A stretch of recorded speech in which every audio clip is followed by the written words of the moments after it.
What's going on, everybody? My name is Mike, Los Angeles.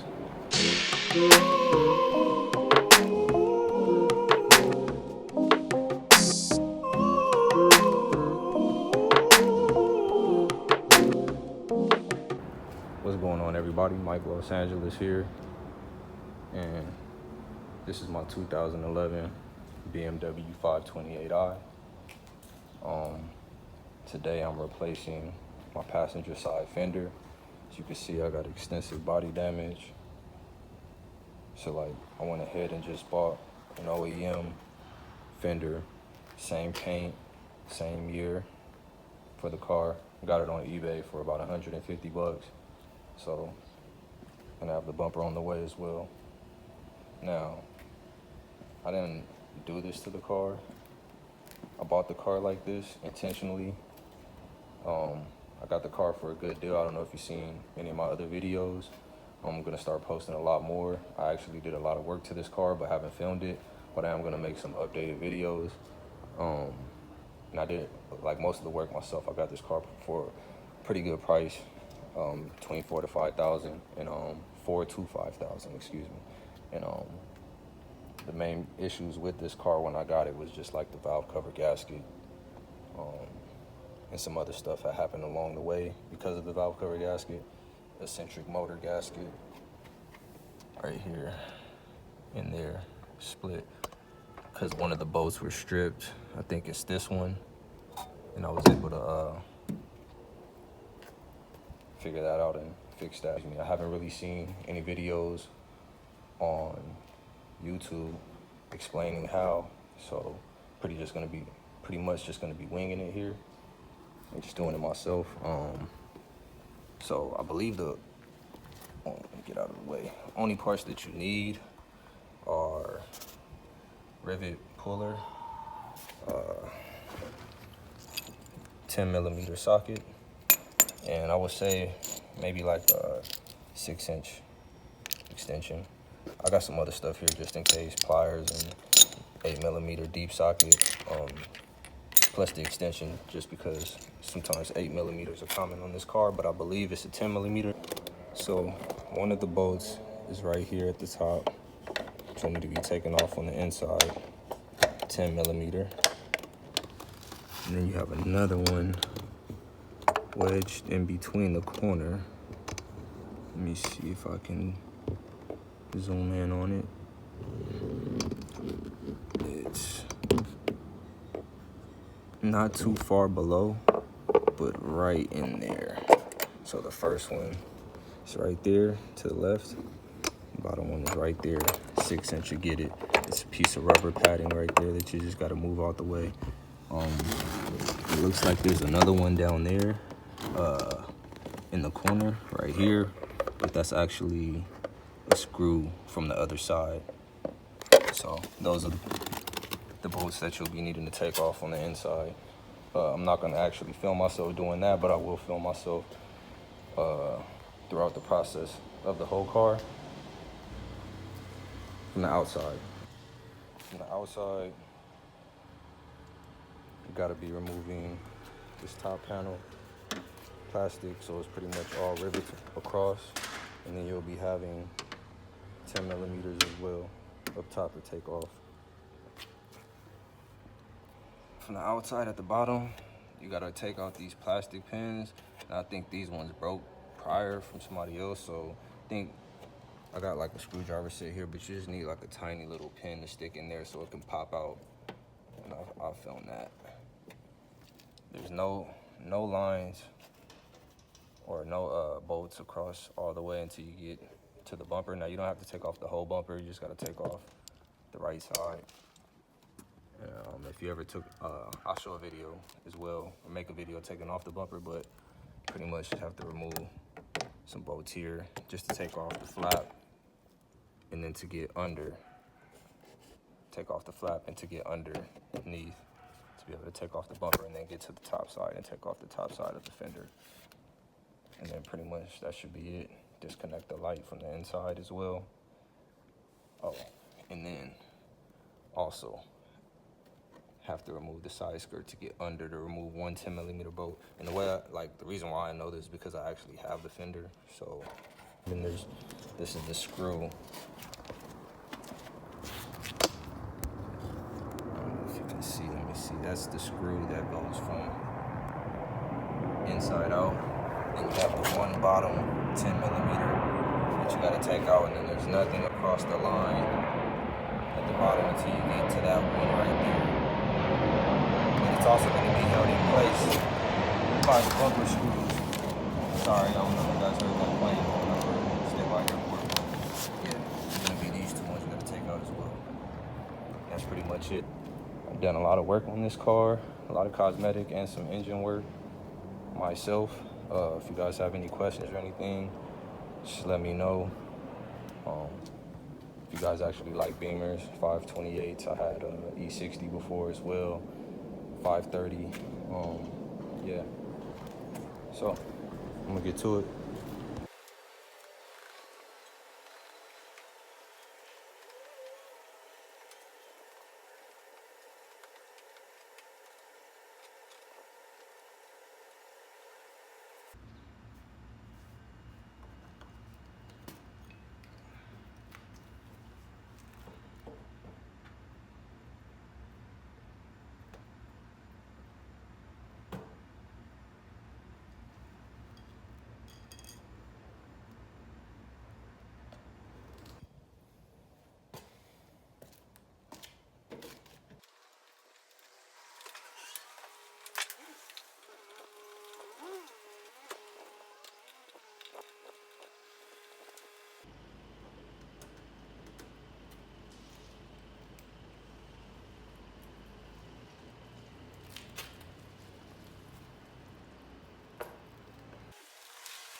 Changed your car?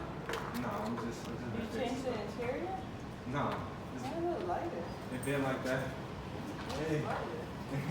Have a good one. All right.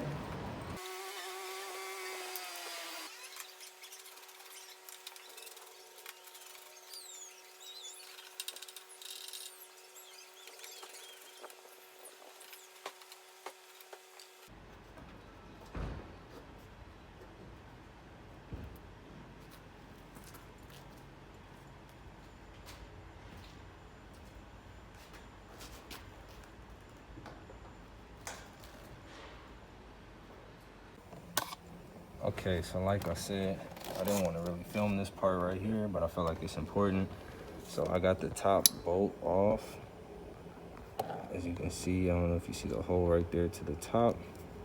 I'll point to it just in case, but right there. Got that one off. But there's a little one, there's one more difficult. Not more difficult, but it's in a difficult position. And it's right angled inside the door right there. The door has to be at a perfect angle now. Like, I can't even stick the camera there to see. Okay, there you can see a bit. I recommend taking off the wrench and sticking a magnet tool in there to retrieve the bolt at the same time so you don't drop that right there, because if you drop it, you're probably not gonna find it. And you see how I just messed up right there like that? See, trying to show you guys, I almost lost my bolt. All right, be back in a sec. It almost fell, but I promise you the magnet tool is a huge lifesaver, man. All right, so 8mm socket needed to take off a couple bolts on the flaps inside.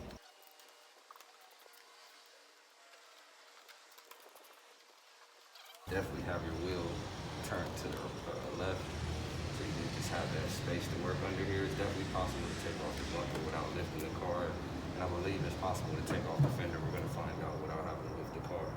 So, yeah.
that bolt down there, and then boom.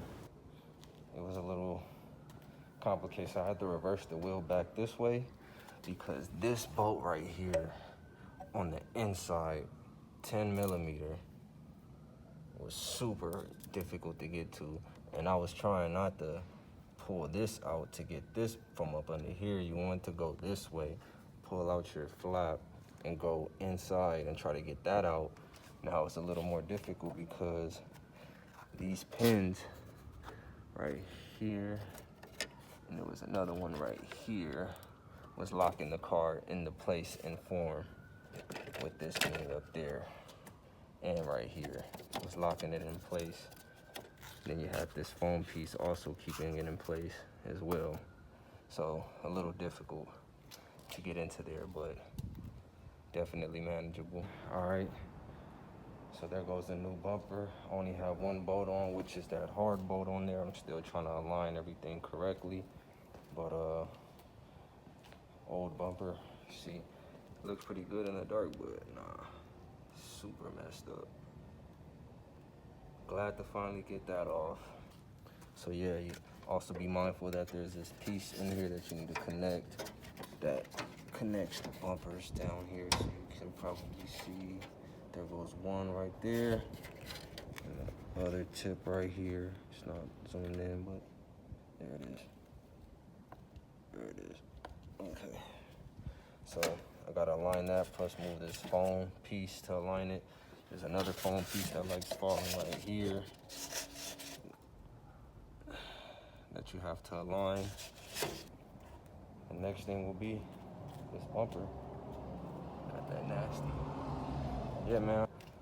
One of the worst things was the valve cover gasket. I swapped that by somebody else, with somebody else, the whole valve cover and the gasket and the oil housing gaskets. Swapped both of them. They weren't sealing the valve cover gasket correctly in the back, so it was still leaking on the bottom, and the Valvetronic motor was also leaking because they stripped the bolt. So they was getting oil into the cylinders, making smoke come up from the top side and smoke come out the exhaust. I thought it was all kind of problems. I thought it was my separator, which I swapped out, all kind of things, but so it's pretty much just put a new valve cover on myself and gasket. Changed the valve cover, new valve cover, changed the gasket, brand new seals. Plus I put one size bigger bolt right here than on this side, so I was able to keep it sealed. Okay, so I got the new fender on now.